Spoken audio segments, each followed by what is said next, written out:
Bringing Senator Bernie Sanders now from Vermont this morning. Senator Sanders, thanks for joining us. We just heard Senator Flake talk about the midterm elections right there. I think he thinks he wants Republicans to provide the check on President Trump. You're going to be out on the campaign trail in these final 22, 23 days. What's your closing message? My closing message is that we have to end one-party rule in Washington. Right now, you have a president, we have leadership in the House and the Senate working overtime for the needs of the wealthiest people in this country, turning their backs on working families. Look, you have a Congress that came within one vote, led by President Trump, of throwing 32 million Americans off of the health insurance they have.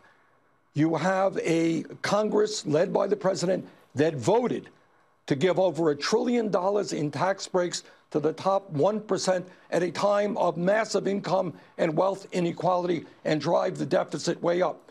You got a president who introduced a budget that would have cut Medicaid by over a 10-year period by $1 trillion, Medicare by $500 billion, Social Security Disability Fund by $72 billion.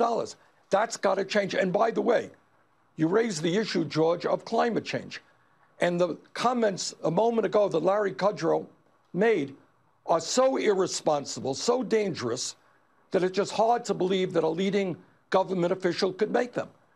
What the Intergovernmental Panel on Climate Change said is that we have 12 years to substantially cut the amount of carbon in our atmosphere, or this planet, our country, the rest of the world, is going to suffer irreversible damage. We are in crisis mode, and you have an administration that virtually does not even recognize the reality of climate change, and their policies working with the fossil fuel industry are making a bad situation worse. You mentioned right at the top that you say we should get rid of one-party rule in Washington. The president has said that it's going to be replaced by mob rule. That's been backed up by an ad the Republicans are now running. I want to take a look. When they go low, we kick. You cannot be civil with a political party that wants to destroy what you stand for, what you care about. Get up and, please, get up in the face of some Congress people. The left, he calls it an unhinged mob. Are you worried the Democrats, you heard those quotes right there in the ad, are falling into a trap laid by President Trump? Look, I mean, I think one of the problems that we have is that there is very little civil discourse going on in politics today. And you have a president who I think most people recognize is a pathological liar. The Republicans have very little to say that they can defend. So a lot of the ads they're running are very personal, very deceptive, very dishonest. They're running all over the country. Look, the issue is not quote unquote mobs. In my view, what this whole election will come down to is whether we can mobilize people to come out and vote. 4 years ago, as you'll recall, George, when the Republicans won landslide victories all over this country, we had the lowest voter turnout since World War II. So if people are sick and tired of working longer hours for low wages, not able to afford their prescription drugs, not able to afford to send their kids to college, tired of tax breaks for billionaires, you got to come out and vote. You got to stand up and say enough is enough. We don't need one party, right-wing party, controlling the House, the Senate, and the White House. The president's saying that if the Democrats get control, people like you, he calls you Crazy Bernie, are going to take over and try to turn the United States into Venezuela. Right.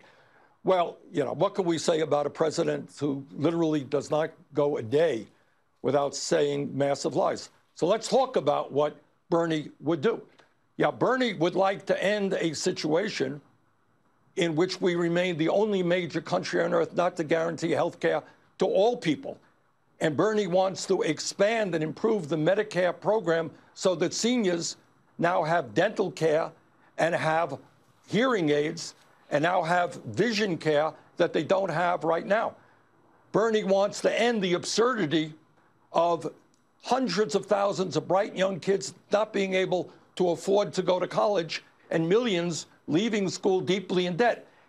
Bernie thinks it's more important to invest in the needs of our infrastructure and our working families rather than giving tax breaks to billionaires and large profitable corporations. Bernie thinks that we should raise the minimum wage to $15 an hour, and I'm proud of the work that many of us did in helping to raise that wage at Amazon. 350,000 workers now are going to be making at least $15 an hour. So what Bernie wants to do is to have a government that represents all of us, not just wealthy campaign contributors. Now, Trump may not like that, but I think most Americans want to see us move in that direction. Does Bernie think that President Trump should be impeached if Democrats take control? Bernie thinks that right now we got 3 weeks to go, and we should not be deflected from our mission. And what our mission now is to rally the American people, make sure that people come out and vote so that we can recapture the House and hopefully the Senate as well. Before we go, what should the United States do about Saudi Arabia and the disappearance of Jamal Khashoggi? Well, I was glad to hear Senator Flake make a point about ending the war in Yemen. I introduced a resolution with Senator Lee, a conservative Republican, that said that the Saudi-led war in Yemen, of which the United States is supporting, is unconstitutional. There was no authorization for it. It is a humanitarian disaster. So probably the most significant thing we should do is to end our involvement in the Saudi-led war in Yemen. Senator Sanders, thanks for your time this morning. Thank you, George.